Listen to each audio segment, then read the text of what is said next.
Well, the one big beautiful bill is now the law of the land. Signed on the 4th of July, it's being sold as a patriotic triumph of common sense and fiscal sanity. But it cuts Medicaid dramatically, throws millions of people off of coverage, and erects a thicket of bureaucratic hassles for those who remain.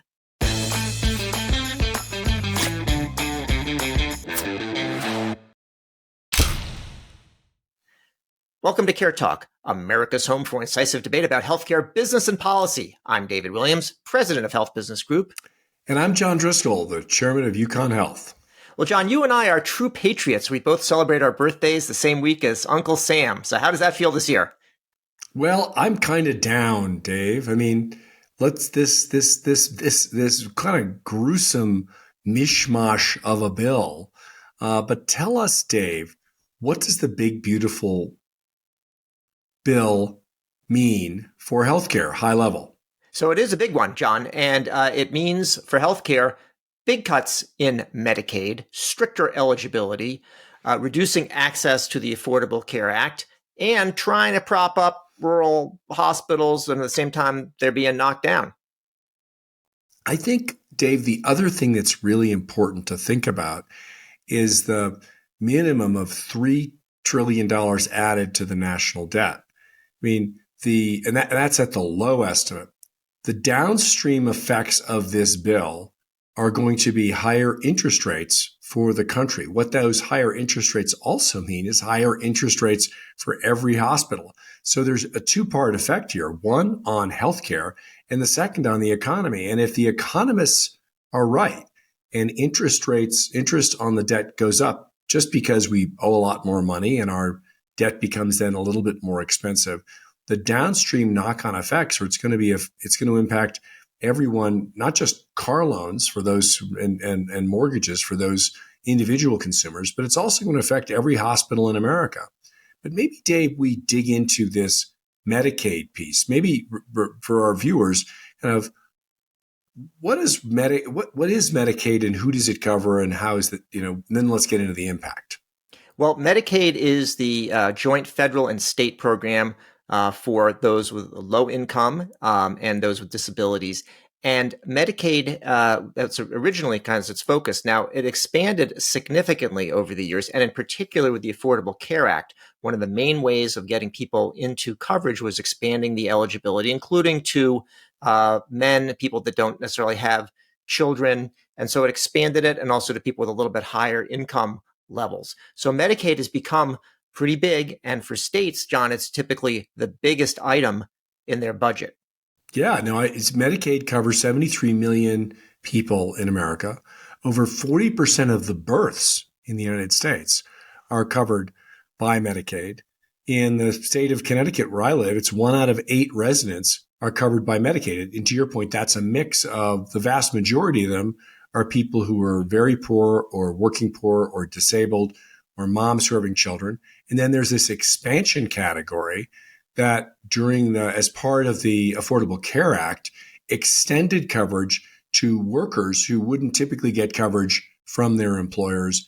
And all of that has added up to, a fairly significant bill for Medicaid, but one that has extended insurance coverage at a higher level in the United States than it's ever been, which was actually the original goal of the Affordable Care Act. So, Dave, maybe we get into what does this bill do to Medicaid? And then let's get into what the impacts might be. Sure. So, John, one of the things, I think the big headline is that a lot of people are going to lose Medicaid coverage. And so I think we should start there. So you mentioned 70 plus million people covered by Medicaid. The low estimates are this is going to reduce the number covered by 11 or 12 million. It may be up to 17 million. So that's larger than the populations of many states. Hit to Medicaid. And Medicaid is a pretty popular program right now, Dave, isn't it? Well, it is a popular program. I hesitate for a second because sometimes people don't even know that they're on it. As I mentioned before, you have some nice branding, like in Massachusetts called Mass Health, 10 Care in Tennessee, Medi-Cal in California, Care in Connecticut. So I've asked sometimes people, you're on Medicaid. Oh, no, I'm not on Medicaid. I have Mass Health. And so, yes, it's popular, but not necessarily by name. Now, if you notice, John, because the Republicans realize that it is fairly popular, they've looked at good talking points to attack it. And the idea is to say, hey, it's for people who truly need it, and we're going to throw people off who don't need it. And so the talking point I saw over the weekend and before was about, some 20-something guy in the basement playing video games instead of out there working. But there's not 10 million of those people, John. No, in fact, this has already been tested. So you're absolutely right. What the Republicans have argued about this bill, I can't call it the beautiful bill, is that it's going to bring workers back into the workforce because it's going to require them to show that they are working or pursuing community work. But this has been tried in Arkansas. In fact, Arkansas was the model where they applied strict working requirements, where Arkansas, if you can recall, is also trying to reduce child labor laws. But let's not get into that. They actually imposed exactly these work requirements. And what they found is a lot of people lost Medicaid coverage, but employment didn't go up. What happens is that, and this has been the history of strict working requirements, that the person who's typically poor and working 40 or 50 hours a week honestly doesn't have time to go to the Social Security or the Medicaid office because they're at work in order to take care of their families. In fact, most studies show that 92% of able-bodied people on Medicaid actually are working more than 20 or 30 hours a week. So this work requirement is really a head fake for people who really just want to cut the number of people covered in this program in the total dollars. That's exactly what happened in Arkansas, and it's hard to believe that won't be exactly what happens across the country. John, it's sort of a chicken way to take coverage away from people by just saying you're requiring them, to work, which makes sense. Somebody shouldn't be sitting around, playing video games. I don't even play it, not even in my basement, So I'm out there working hard.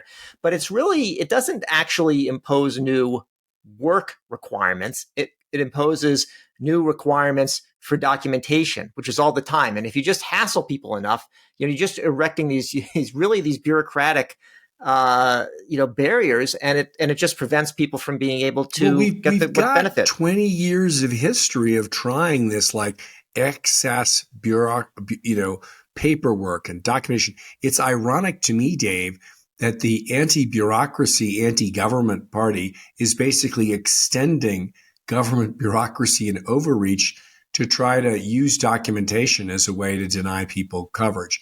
And again, different Republican states have tried this over time, most recently Arkansas, and it doesn't fail to cut costs. It does fail to increase employment. So the other area, John, to mention is that Medicaid has typically been something which doesn't require copays, or they're very nominal, any kind of cost sharing. And there is some requirement here to increase the copays, including something like $35 for office visits. And by the way, that's a lot of money if you're making $10 an hour. Yeah. No, I think that the interesting thing about this bill is the Republicans actually were concerned about the impact on Medicaid, but not so much as to protect it. Because there is an increase in copays, the amount individuals have to pay. And we know, again, historically, this has been studied, the more you increase copays for folks who are income constrained, it reduces the number of times they go to see the doctor. And by the way, the folks who lose coverage and don't go to the doctor to get, for example, primary care or prenatal care for pregnant and parenting moms, all that leads to is more bad babies, more people hitting the hospital, more uncontrolled diabetes. Those patients still can get very sick, end up in the hospital, and they go into the cash pay or uncompensated care bucket, which puts more strain on hospitals and clinics who are required to see anyone regardless of income category.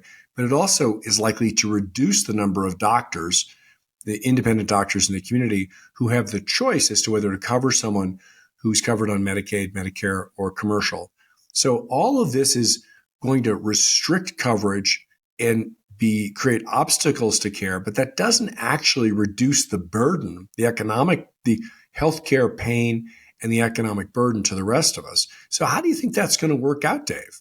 John, you raise a good point regarding what the impact is on hospitals and physicians. Because keep in mind that 25-year-old in the basement playing video games, the Medicaid payment's actually not going to him. What it does is that when he's sick and goes to the hospital or the doctor, it provides a mechanism for the physician or the hospital to get paid. So what's going away is the funding mechanism for provider organizations and individual practitioners. And so there's going to be a big impact there, John. And you mentioned that Republicans didn't see they're scared to do this in a way, but not enough to save Medicaid. But they did put this rural stabilization fund in, which is some sort of an indicator of they're fearful about this. What is the rural stabilization, the $30 billion that the Republicans kind of stuffed into the bill last minute to buy some votes? What does that $30 billion rural hospital fund represent? And Dave, maybe we could dig into why it seems a little nutty. Yeah, I think they actually increased it to $50 billion. What I think it did, it was against Senator Murkowski's vote. That's the actual impact of it. $50 billion. It's unclear what. Don't forget the support for Alaskan whaling captains that was also part of buying her vote. Yeah. So the idea is basically, here's the idea, John. It's like they cut it and they cut Medicaid and realize this is going to have an impact on basically Trump voters, in places where they live. And so they said, and then it's sort of like, well, we're not going to actually undo this because the president wants it and we're going to have this in time for the fireworks. But maybe we'll put a little F up fund in there. That's just maybe we can stop some badness from happening. You raise really important. Poor and lower working class people voted by, I think it was 50 to 48% for President Trump, and most of those folks are on Medicaid or their families at some point will be on Medicaid. So, and they know that when you take 11 to 16 million people off the rolls, off of coverage, you're going to put a lot of pressure on rural hospitals, many of which are basically on the bubble right now in terms of whether they'll survive. When a rural hospital closes, it isn't just a loss for the healthcare system. It actually affects everyone in the community and actually reduces the amount of people who want to invest in that community, because most businesses and larger companies and people who want to raise their kids want to be in a community where they can actually get taken care of. So it can really hollow out a community. In many cases, those rural hospitals are the largest employers in some of these areas. And so they put in this, it's sort of crazy to me to cut coverage for the most part. Again, 92% of all people on Medicaid who are able-bodied are already working. So they're going to cut that coverage. And so rather than pay for that coverage, keep people healthy and keep a reasonable revenue for the hospitals, they're somehow going to do this backdoor $30 to $50 billion of support for hospitals. And Dave, I don't even think we know how that's going to be administered. They've got this plan that says you have to use it for at least 3 of the following things, and there's a long list of items: emergency services, maternity care, staffing, stabilization, whatever that means. But there's restrictions that could limit how it's spent. And John, it's actually more bureaucracy for a hospital, little rural hospital, which, keep in mind, doesn't have a lot of extra staff to go and do this, to research how they're going to do it. Am I meeting 3 of these criteria? Who's going to get it? The administrator has the ability to basically hand out Isn't it favors. Ironic, David, that the Doge anti-bureaucracy can't stand government. They're creating more, complicated government mechanisms to sort of come back to sort of re-underwrite some of these communities. John, I think that you've used that term ironic a couple times, and I think that's a very charitable word in this case. It's cynicism. Well, thank you, Dave. It's cynicism, John, is what it is. It was never an intention really to streamline things. There's no problem making barriers to people that are, not your people, things that you don't favor. Immigration being, point number 1 on that. There's not really about streamlining. So I don't think yes, I find it ironic, but I think the intent is just very cynical. There's no real commitment to efficiency. If you really want to, you could argue that it's cruel. I mean, one of the other aspects of this bill that I find most offensive is 7 million people are going to lose their SNAP or food benefits. 2 million children. It's really hard to argue that that has anything to do with the health of a country, the richest country in the world, that we can't afford to provide food benefits for those families that are hungry and those 2 million kids. I mean, all we're doing is really impacting their health. When you reduce food benefits for people who are income and food insecure, what you're doing is putting more pressure on them, more stress. And frankly, we know that when people are not getting 2 or 3 healthy meals a day, it increases their likelihood of diabetes.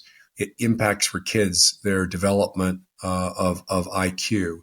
It increases the number of hospitalizations.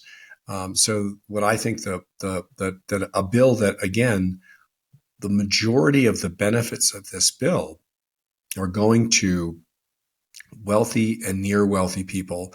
In fact, some estimates say that the top 1% will get as much as $1 million of tax benefits a year, while actually for the poorest 10% of America, increasing their effective taxes by about $1,700. But there's a whole slew, whether it's Medicaid cuts or food stamps or other impacts, excess bureaucracy required for them to actually justify their qualifications for benefits, that effectively I think are going to have some pretty cruel impacts on some of the poorest people in America. John, I want to touch on 2 more topics before we close here. One of them has to do with Obamacare, and the other one is the impact for 2026 politically. So for Obamacare, for a long time after Obamacare's passage, the real mantra was about repeal and replace. And there were never, plans. There was concept of a plan and so on. And you didn't hear a lot about Obamacare directly during this debate and hasn't really been raised as an issue. One reason I think is because Obamacare is pretty popular. So did this big bill repeal and replace Obamacare finally?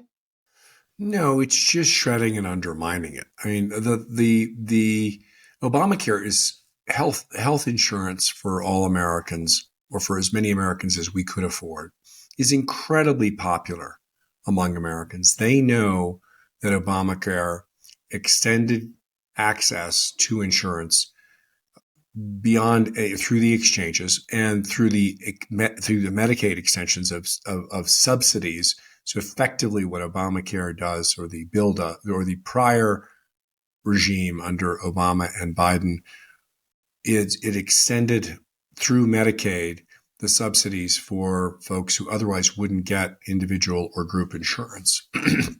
By taking those away, they've just undermined coverage for the most vulnerable. And again, it's cynical is probably the best word. Rather than attack the bill directly, they've undermined it at the edges by attacking the most vulnerable folks who have the least voice. I mean, what's interesting, David, is I think this is going to have a direct electoral impact because people will feel this, although there's some nuance there. Do you want to maybe let's go to, unless you've got other thoughts on how this affects the traditional coverage under the ACA, let's get into maybe the political impact of this. Yeah, I mean, I think even though people don't really know exactly what's in the bill, hopefully, first of all, they know a little bit more now after we've discussed it as it relates to healthcare. But there's a general lack of enthusiasm for it. People have a general idea this is about taking something away, and it's really not about putting the country on a better fiscal footing, because it's also clear that the debt and the deficits are going to rise. So you would say, normally I'd say, yep, you know what, this is midterm elections are coming up next year. This is really going to be the thing that puts the Republicans out, because just because of the nature of the bill. Now, there's a couple of reasons to think that might not be the case. One of them is that the Democrats have been bad at framing the alternative and doing things that are actually effective. Instead, you see some things that actually give more ammunition to Republicans to say the Democrats are crazy. So it depends on Democrats doing a good job. And it also depends on the, broader, beyond healthcare kind of manipulation of the whole system and whether we really have free and fair elections as early as 2026. And I honestly think that if it appears to the administration that they're likely to lose the election, you may see even more aggressive approaches to suppress, at least to suppress the vote.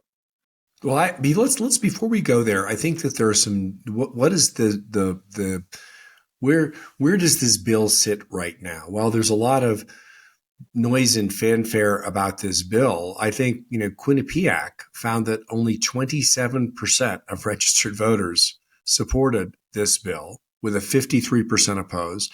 Fox News found that 38% of its poll responses support the bill, while nearly 59% oppose it. So even with all of the package horse stuff and promotion and the flyover and the patriotic nonsense, you've got nearly 60% of all Fox News watchers, who tend to be pretty conservative, opposing this bill. So I do think that the Republicans have their work cut out for them in terms of explaining this kind of mishmash of a bill that really cuts benefits for the poor and increases benefits for the rich. But one of the things that they've done in this bill, which is particularly cynical, is they pushed the deadline for executing some elements of this bill so that the results really won't be felt by average consumers until after the 2026 election. So I do think, Dave, they're concerned about that. But what's interesting is 60% of Fox News, of their own constituents, their most loyal constituents, already oppose it.